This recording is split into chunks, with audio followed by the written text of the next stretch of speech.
Ben, congratulations. Thank you. I think the world was crying out for this film. The world's in a dark place. It was such a relief to see a good. silly, hilarious film. Congratulations. Thank you very much. It was fun to make it finally.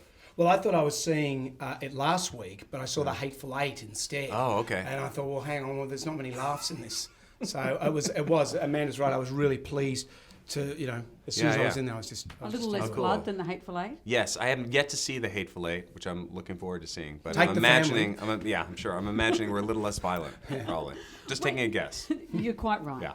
When you were making the first one, did you say, this is so amazing, I want to do this again? Or was it the recognition that it had a cult following that drew you back in? Yeah, I mean, it was really a combination. When we first made the movie, not that many people went to see it, so we would have probably made a sequel the next year if anybody had asked, but nobody really wanted one. Is that what it just comes down to? Someone's just got to ask you. Sure, yeah. I think, when you make a movie, that when it first comes out, and everybody's going like, hey, come do another one. I mean, not that you want to make a sequel for every movie, sure. But comedies like this, I think we would have been really open to it. And it took a long time, though, for people to discover the movie, which is great, because that doesn't happen that often. When and a lot of times when we're making the movie, it's just funny to think, like, here we are 15 years later making this movie. But no one asked for a Mall Cop 2. Did anyone ask for a Paul Blart Mall Cop 2? They had one. They made one. Oh, that's what I mean. The Paul Blart Mall Cop fans really wanted it enough to make a second one. There has to be a desire for it, yeah.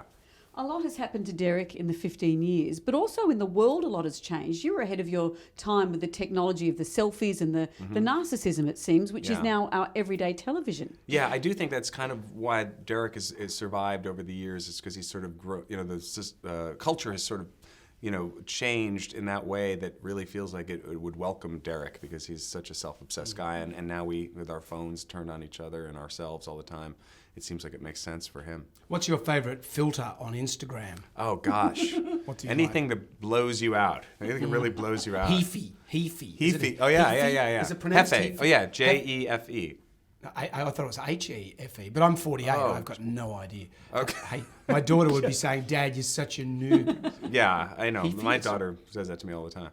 Yeah. But anything that just takes away everything. The Barbara Cartland. Yeah. Fashion is so crazy. On the runway last year, I think it was Rick Owen who had models wearing models as backpacks. Oh, I heard about that. Yeah.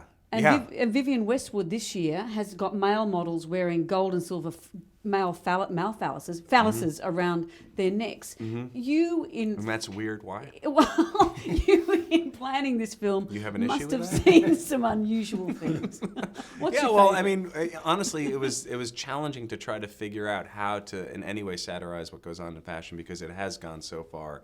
And it actually was, at the end of the day, we couldn't really figure out how to do that. And I felt like that wasn't possible. So we just kind of tried to focus on the characters and what was funny about the characters, and some commentary a little bit on what's going on today. But it's really hard to top all that. Yes, it looks like a joke, doesn't it? Yeah, and that's because fashion is constantly having to reinvent itself every few months. There's a new design.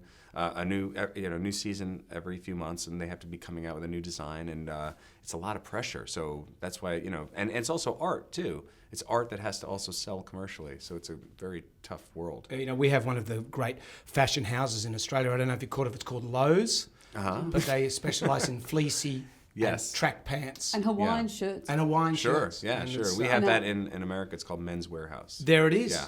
So perhaps there should Derek's be future. Zoolander 3. Sure. And we're asking you to make it. Yes. Yeah. Can you? Can you get cracking on that? Definitely, I'll get into that. I mean, leisure wear of any Yep. type, Oh, comfortable yes. wear. Yeah. It's like Incontinence wear. Yeah, incontinence wear. That's Zoolander 3 in 15 years. Yeah, for sure. Or 5 years. Yeah. They're not all good ideas. But the world needs this film. It was such a breath of fresh air and so fabulous. Thank you. Lovely Thank to you. meet you, It's Ben. no Thank you. hateful eight. No. It's the loving 8. Hate is enough. Yes, without Dick Van Patten. All right.